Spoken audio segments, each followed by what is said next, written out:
3, 2, 1.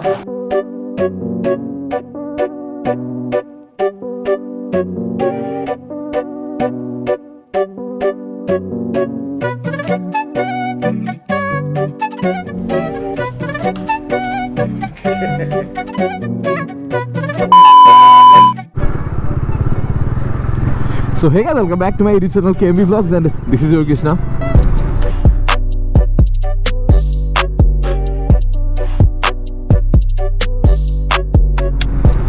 So বহুত দিনৰ মূৰত একচুৱেলি বহুত দিন নহয়, ইয়াৰ আগৰ ভিডিঅ'টো মই মানে আপলোড কৰি থৈছিলোঁ, যিটো বাইকৰ ছাৰ্ভিচিঙৰ ভিডিঅ'টো। তো সেইটো আপলোড কৰি থোৱা আছিলে, কিন্তু মই প্ৰাইভেট কৰি থৈছিলোঁ। আৰু তো মেইন কথাটো হৈছে যে এতিয়া ইনভিটেশ্যন এটা পালোঁ। তো কি ইনভিটেশ্যন, কি কথা, গোটেইখিনিটো অলৰেডি গোটেইখিনি পিছত গম পাবা। অলৰেডি অলপ গ্লিপছকেইটা দেখি গম পাইছে কেনেকুৱা ধৰণৰ হ'ব গৈ আছে ভিডিঅ'টো আজি। চ' বৰ্তমান মোৰ বেগ এটা আছিলে, মানে পুৰণা MI বেগ এটা। ত' এইটো ব্লু কালাৰ দেখিব পাইছে ষ্টেপটো। ত' এইটোৰ কিবা চেইনডাল অলপ প্ৰব্লেম দি আছিলে, মানে জোৰত টানি দিলোঁ, মানে ছিগি থাকিলে। চ' এতিয়া চেফটি পিন এটা মাৰি আহিছোঁ তাত। চ' বৰ্তমান সেইটো চেইনৰ এইটো কি কয় নাজানো, আৰু এইটো মৰিয়াটো এইটো আৰু লগাব গৈ আছোঁ বৰ্তমান। চ' সেইটো লগাই লওঁ, সেইটো লগাই পিনি তাৰপিছত দেখাই আছোঁ ক'ত গৈছোঁ, কি কথা গম পাবা। আৰু এটা কথা আৰম্ভণি কৰিছোঁ, যদিহে চেনেলটো নতুন আহিছে মোৰ ভিডিঅ'টোত, তেনেহ'লে ছাবস্ক্ৰাইব কৰি দিব নাপাহৰিবা। ৰাইট ছাইডে তলত যিটো বটন আছে ছাবস্ক্ৰাইব, ত' চৰি লেফ্ট ছাইডে আহি গ'ল আজিকালি। ত' তাতে ছাবস্ক্ৰাইব কৰি দিবা আৰু বেল আইকনটো টিপি দিবা। চ' এতিয়া মেইন কথাটো হৈছে যে বৰ্তমান মই ইনভিটেশ্যন এটা পাইছিলোঁ আমাৰ মনীষ দাৰ ফালৰ পৰা, ৰজাবাৰী যোৰহাট ৰয়েল এনফিল্ড শ্ব'ৰুমলৈ। ত' তাত মানে আজি এখন বাইকৰ লঞ্চ ইভেণ্ট এটা আছে। ত' তালৈ মাতিলে, আৰু যিহেতু মালিকে নিজেই মেছেজ কৰিছে, ত' সেইটো কথা মনীষ দা চাই আছা যদি গৈ আছোঁ। অ'কে গাইজ, মই এতিয়া মানে ভিৰত ফচি আছোঁ, আৰু সৰুকৈ সাধু এটা মানে কাহিনী এটা, মোৰ নিজৰ কাহিনী এটা মনত পৰিছে, তো তাকে কৈ দিছোঁ। তো এতিয়া কাহিনীটো হৈছে যে মানে মই ৰাণীক লোৱা, মানে মোৰ ডমিনাৰ 400খন লোৱাৰ আগত মই মানে এনকুৱাৰী কৰিছিলোঁ, আৰু 3টা জেগাত আৰু 3খন বাইক মই চাইছিলোঁ। এখন হৈছিলে KTMৰ ADV 390 এডভেঞ্চাৰ 390, আৰু লগতে ৰয়েল এনফিল্ডৰ GT 650। তো 2খন বাইক মই চাইছিলোঁগৈ, কিন্তু এনেকুৱা হৈছিলে মই ফাৰ্ষ্টত KTMত গ'লোঁ। তাত গ'লোঁ, মই অলপ যিহেতু মিডল ক্লাছ ফেমিলিৰ পৰা বিলং কৰোঁ, তো অলপ বাজেটটো কম আছিলে। ত' সেইকাৰণে মোৰতো অলৰেডি RC 390 মোৰ ওচৰত আছিলেই, কিন্তু মই তাৰ পৰা সেইখন চেল কৰি অলপ এডভেঞ্চাৰ চিৰিজত যাম বুলি ভাবিছিলোঁ। এডভেঞ্চাৰ বাইকত মানে কেলৈ মোক অলপ কমফৰ্ট লাগে, যিহেতু অলপ লং ৰাইডৰ প্লেনিং আছে মোৰ। চ' সেইকাৰণে অলপ কমফৰ্ট লাগে।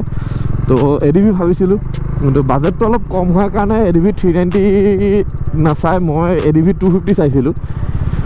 তো ADV 250খন মই চলায়ো চালোঁ।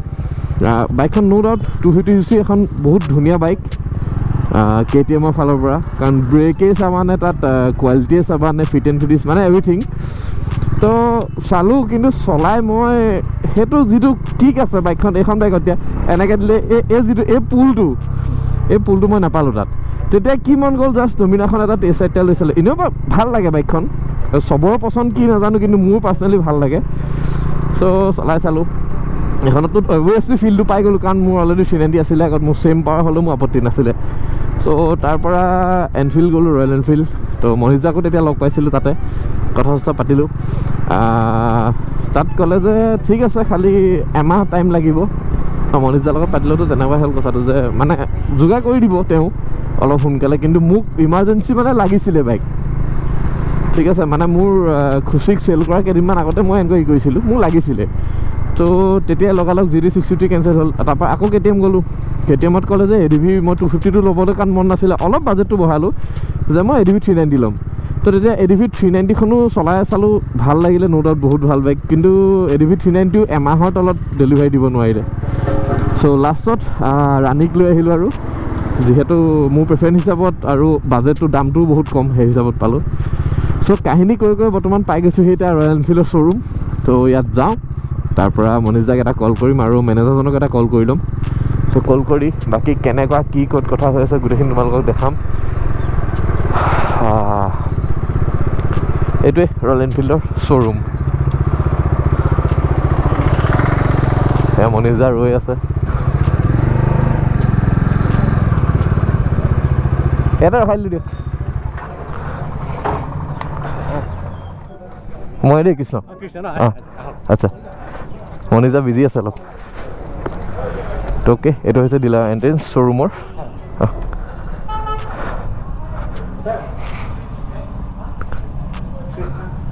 মনিজা বৰ্তমান পাই গৈছে ৰয়েল এনফিল্ডৰ শ্ব'ৰুম আৰু এইফালে এটা বস্তু দেখিছোঁ চোৱা ক্লাছিক 350 এখন এনেকৈ খুলি থৈছে ইয়াত গোটেই পাৰ্টখিনি চোৱা চ' এইটো কথা বৰ্তমান অভিলাষলৈ আছোঁ অভিলাষ আহি আছে আৰু লগ পাই বাইকখিনি দেখাই আছোঁ এইফালে চোৱা বাইক হেলমেট এই চাইডে হেলমেট টি চাৰ্ট এইফালে এখন বাইক আছে আৰু সেয়াই আৰু ত' এতিয়া যাই পিনি ইয়াত ৰৈ আছিলোঁ আৰু বাইকখন চিনি পাইছানে এজন বাইকৰ মালিক এইডাল কি হ'ল অলপ ভদ্ৰ হৈছে এতিয়া বিয়া চিয়া পাতি গ'ল ভদ্ৰ হৈছে এতিয়া মানে পূৰা ষ্টক মাল লাগি গ'ল অ'কে এতিয়া ষ্টকত আছোঁ আৰু আজি মানে ইয়ালৈ অহা মেইন কাৰণ এটা হৈছে নতুনকৈ বাইক এখন লৈছে দুইটাই এখন আধা ধৰটো ল'ম এতিয়া বাইকখন অলপ টাইম আছে অলপ পাছত দেখিব আপোনালোকে অতি সোনকালে এইখন ৰেডি হৈ আছে bike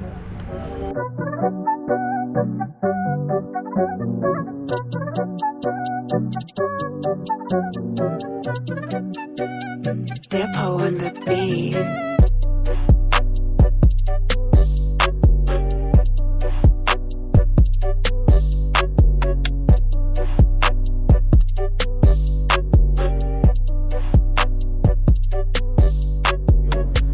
It's no other than the new Hunter 350.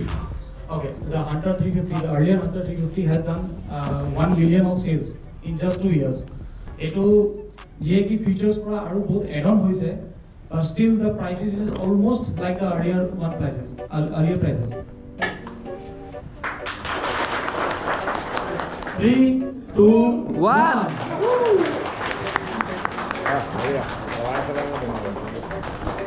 So this is the new Hunter 350.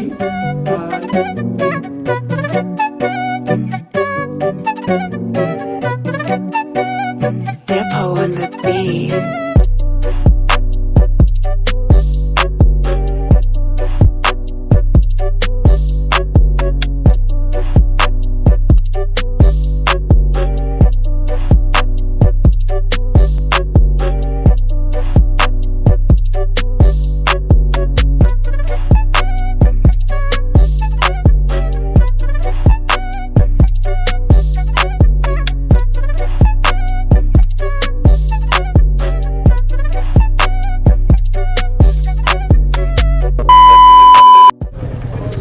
দেখিব পাইছে বাইক লঞ্চ হৈ গ'ল আৰু এখন হৈছে নতুন হান্টাৰ 350 আৰু অ'কে আৰু দেখিব পাইছে নতুন এটা কালাৰ স্কিম আহিছে তো হেডলাইট দেখিব পাইছে ল'ব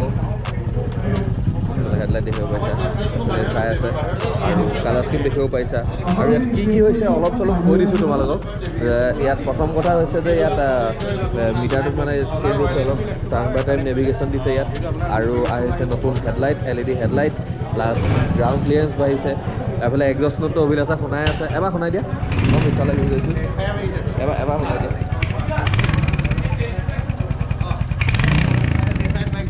অ'কে ত' সেইটো কথা বাকীখিনি কথা বাহিৰত কৈ আছে আৰু যে বাহিৰত এইফালে টপ মডেলখন ৰেডি হৈ আছে দেখিব পাইছা এখন মানে আনবিল কৰাই নাই এতিয়ালৈকেতো কালাৰো বেলেগ হয় অ'কে আৰু এখন টেষ্ট ৰাইড হ'ব পাৰে এখন চাম বাইকখন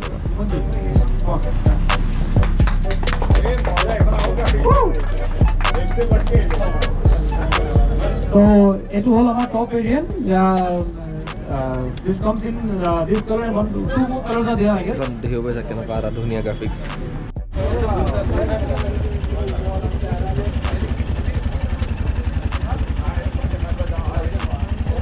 দেখোন দেখিব পাইছা টপ মডেল যিখন তো ইয়াত এবাৰ ইনষ্ট্ৰুমেণ্ট কনচোলটো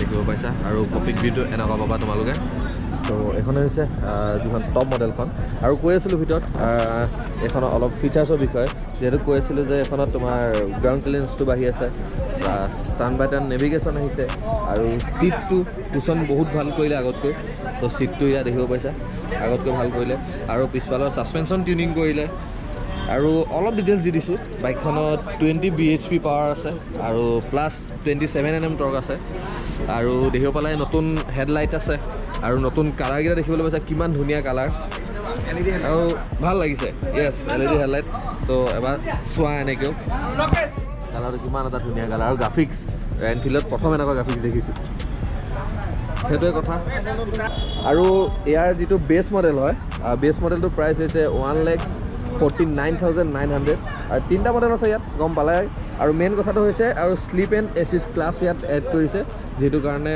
গিয়াৰ ডাউন কৰোঁতে তোমালোকে ঝাটকাটো কম পাবা বা ঝাটকা নোপোৱাই ন ঠিক আছে ৰিয়েল হুইলটো মেইন কথা লক নহয় য়েছ য়েছ য়েছ লক নহয় অ'কে মেইন কেছটো সেইটো বুজিব পালা যে জোৰত ডাউন চিফ্ট কৰিলে নেভিগেশ্যনটো বাৰু আছিলে নেভিগেশ্যনটো মানে ষ্টেণ্ডাৰ্ড কৰিলে প্ৰত্যেকটো মডেলতে পাব নেভিগেশ্যন অ'কে মানে বেছ মডেলৰ পৰা টাৰ্ণ বাই টাৰ্ণ নেভিগেশ্যন আহিব অ'কে সেইটো কথাটো বুজি পালা তো সেইখিনিয়ে কথা হা এইটো মিড মডেল হয় মিড মানে অ'কে সেইটো হৈছে মাজৰ মডেলটো এইটো হৈছে টপ মডেলটো আৰু বেছ মডেলটো 1.5 লাখ টকাৰ পৰা 100 টকা কম অ'কে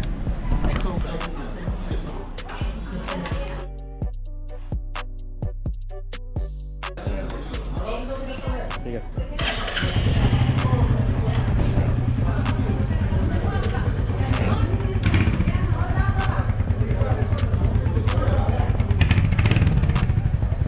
ঠিক আছে যিহেতু দামটোৰ কথা কৈছিলোঁ এইখনৰ বেছ মডেলটোৰ প্ৰাইচ হৈছে 1,49,900 মানে 1.5 লাখ টকা লৈ আহিলে 100 টকা এটা ঘূৰাই দিব ছেগমেণ্টৰ চবতকৈ লাইটেষ্ট বাইক এখন মানে ৰয়েল এনফিল্ডৰ 350 ছেগমেণ্টৰ চবতকৈ লাইটেষ্ট বাইক আৰু ক'লোৱে আৰু সেইটো হৈছিলে যিটো দামৰ কথা কৈছিলোঁ সেইটো হৈছে এক্স শ্ব'ৰুম প্ৰাইচ আৰু আহিলে লাগিলে ৰয়েল এনফিল্ডক কণ্টেক্ট কৰিবা এইখন বাইক দেখিব পাইছা কিমান এটা ধুনীয়া কালাৰ কম্বিনেশ্যন চোৱা হোৱাইটত মই এনেকুৱা কালাৰ আগতে একো দেখা নাছিলোঁ মানে মডিফাই কৰোঁ বহুতে কিন্তু এই কালাৰটো মই দেখা নাছিলোঁ চোৱা না কিমান এটা ধুনীয়া কালাৰ তো এখন দেখিব পাইছা যিখন টপ মডেল বাহিৰত দেখাই আছিল তোমালোকক আৰু এইখনেই হৈছে বাইকখন অভিলাষ এপাক চলাই আহিলে তো তোমালোকক এবাৰ চাউণ্ডটো মই ইয়াৰ পৰা শুনাই দিছোঁ তোমালোকে এক্সজষ্ট নোটটো এবাৰ শুনি লোৱা ইয়াৰ পৰা এতিয়া ইয়ালৈ চিফ্ট হোৱা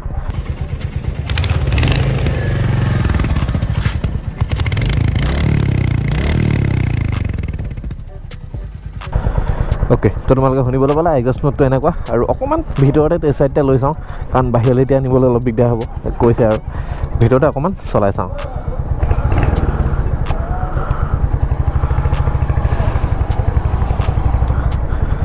যিটো টৰ্কটো যিখন আছে টৰ্কটোৰ কাৰণে বৰ ধুনীয়া ফিল্ড আছে বাহ পাৱাৰ আছে কিন্তু একদম মানে হিচাপৰ পাৱাৰ এটা আছে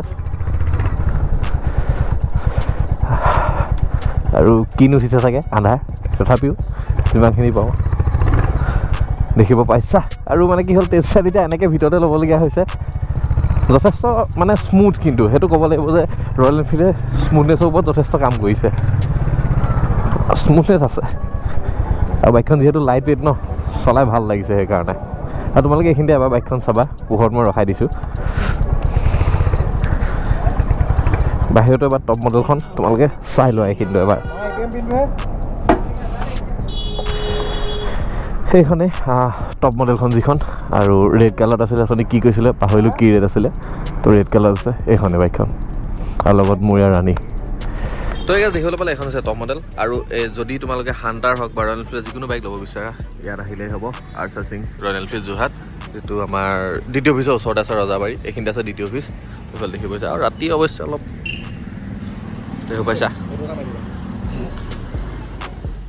তো দেখিছা কমপ্লিট হৈ গ'ল এদাই হ'ল আৰু ভিডিঅ'টো চাই পিনি কেনেকুৱা লাগিলে কমেণ্ট কৰিবা আৰু ভিডিঅ'টো মই বহুত দিনৰ মূৰত লগ পালোঁ আকৌ বহুত দিনৰ মূৰত লগ পাই সোনকালে ক'বলৈ আছে ঠিক নাই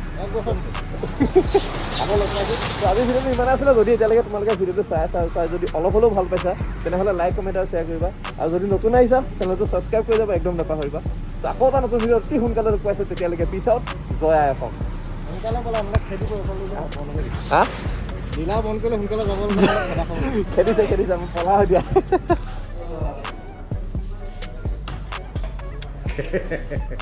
লুটি খাই পৰিব আৰু ওচৰত দিয়া